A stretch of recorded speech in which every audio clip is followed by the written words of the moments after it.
আসসালামু আলাইকুম এভরিওয়ান, কেমন আছেন সবাই? আশা করি সবাই ভালো আছেন। আমি আজকে মুরগির মাংস আলু দিয়ে রান্না করব একটু ঝাল করে।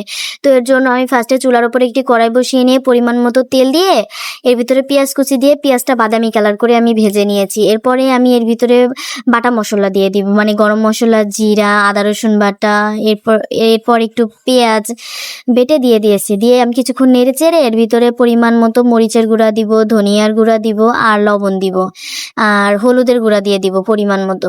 দিয়ে ভালো করে নেড়ে চেড়ে মশলাটা কষিয়ে নিব কিছুক্ষণ।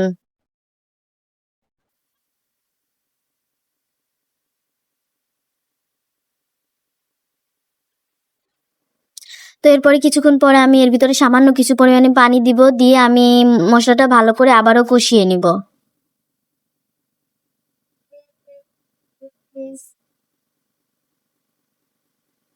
তো এই তো মশলা দিয়ে তেল ছেড়ে দিয়েছে, এখন আমি মাংসগুলো মশলার ভিতরে দিয়ে দিব। দিয়ে এখন আমি মাংসটা ভালো করে নেড়ে চেড়ে কষিয়ে নিব কিছুক্ষণ।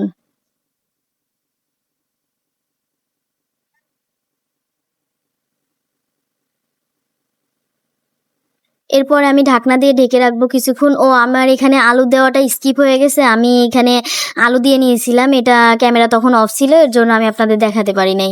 এরপরে আমি এটা ভালো করে নেড়েচেড়ে, এই তো মাংস দিয়ে এখন পানি ছেড়ে দিয়েছে, আমি এই পানিটা দিয়েই ভালো করে কষিয়ে নিব। তো আবারও আমি কিছুক্ষণ ঢাকনা দিয়ে ঢেকে রাখবো।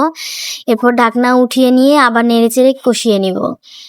এরপরে তো একদম পানি শুকিয়ে গেছে, এখন আমি ভালো করে এটা নেড়েচেড়ে ভাজা ভাজা করে কষিয়ে নিব।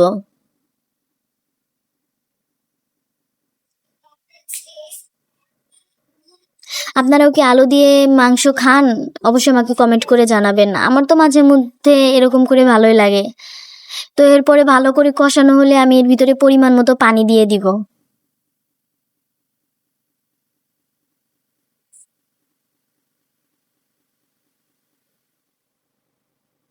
এরপর আমি একটা ঢাকনা দিয়ে কিছুক্ষণ ঢেকে রাখবো। কিছুক্ষণ পরে তো বলক এসে গিয়েছে, এখন আমি মাংসটা ভালো করে রান্না করে নিব। মাঝে মাঝে আমি নেড়ে চেড়ে দিয়ে দিব।